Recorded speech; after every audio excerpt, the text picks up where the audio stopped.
Vote ঘোষণার ১ ঘন্টা আগে রাজ্যের মুখ্যমন্ত্রী মমতা বন্দ্যোপাধ্যায় ডিএ বাড়তির ঘোষণা করলেন এবং পুরোহিত ও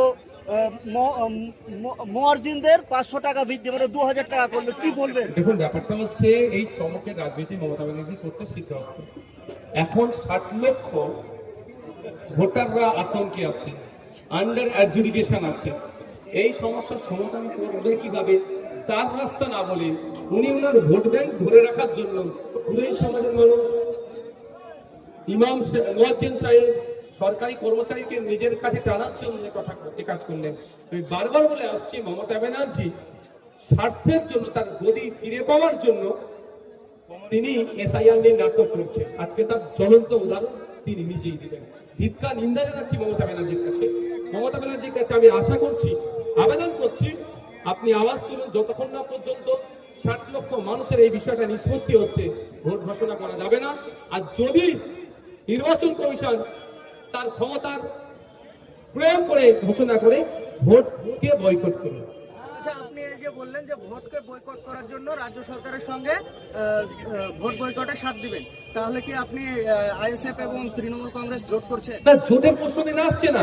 তৃণমূল কংগ্রেসকে আমি প্রথমে চোর বললাম, কিন্তু তৃণমূল কংগ্রেস যদি বাংলার মানুষের স্বার্থে ভোটকে বয়কট করে, যতক্ষণ অ্যাডজুডিকেশন সমস্যার সমাধান হচ্ছে ততক্ষণ পর্যন্ত এই বাংলার মানুষের স্বার্থে আমি এই দাবির সাথে সহমত হব। দাবির সাথে সহমত হওয়া মানে এই নয় যে আমি তৃণমূলের সাথে জোট করছি। বাম এবং জনতা উন্নয়ন পার্টির সঙ্গে কি জোট হওয়ার সম্ভাবনা আপনাদের? বামেদের সাথে আমাদের কথা চলছে, যেহেতু ওটা এখনো ফাইনাল হচ্ছে না, ফলে অন্য কোনো পার্টির সাথে এখনো সেভাবে আমরা কথা নিয়ে পৌঁছাতে পারছি না। আজকে কত মানুষ যোগদান হলো আপনাদের? দেখুন, এটা আমাদের নেতৃত্বরা বলতে পারবে কোথা থেকে এসছে না এসছে। আমাদের জেলা নেতৃত্ব যারা আছে বলতে পারবে। Thank you.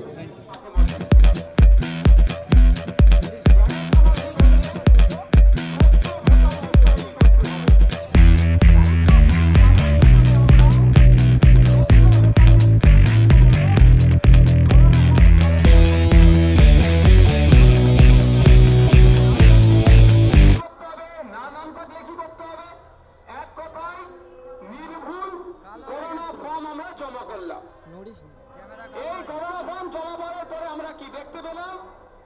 খসড়া লিস্ট যখন পাবলিশ হয়েছে, তারপরে পরেই লজিক্যাল ডিসক্রিমিনেশন নামে একটা নাটক শুরু হলো। অহেতুক হয়রানি করা হলো। যে হয়রানির শিকার পশ্চিমবাংলার নয়, ভারতবর্ষের নয়, পৃথিবীর একজন আইকনিক ব্যক্তি, আমাদের নির্মঞ্জনী অমর্ত্য এই লজিক্যাল ডিসক্রিমিনেশন। শুধু তাই নয়, সন্ন্যাসীদেরকে লজিক্যাল ডিসক্রিমিনেশন নামে ডাকা হয়েছিল। সাধারণ মানুষ থেকে শুরু করে পীর সাহেব পীরজাদারাও এর বাইরে গেলেন না। কিন্তু আমরা বৃহত্তর স্বার্থের কথা মাথায় রেখে স্বচ্ছ ভোটার লিস্ট তৈরি করতে হবে, তারপরে আমরা লাইনে দাঁড়ালাম।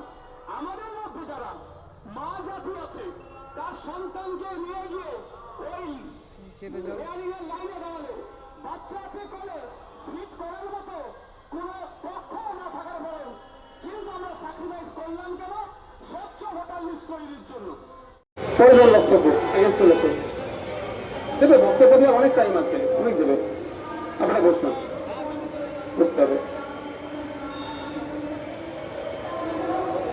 মিডিয়া যারা আছে আমি অনুরোধ করবো একটু পিছিয়ে গেলে ভালো হবে। মিডিয়া যারা আছেন, আপনার পিছন দিকে যারা আছেন আপনার দিকে চলে আসেন ভাই, তাহলে ওখানে বসে বলেন। নাসির ভাই, ওকে আপনার লোকদের ওখানে বসে দিন।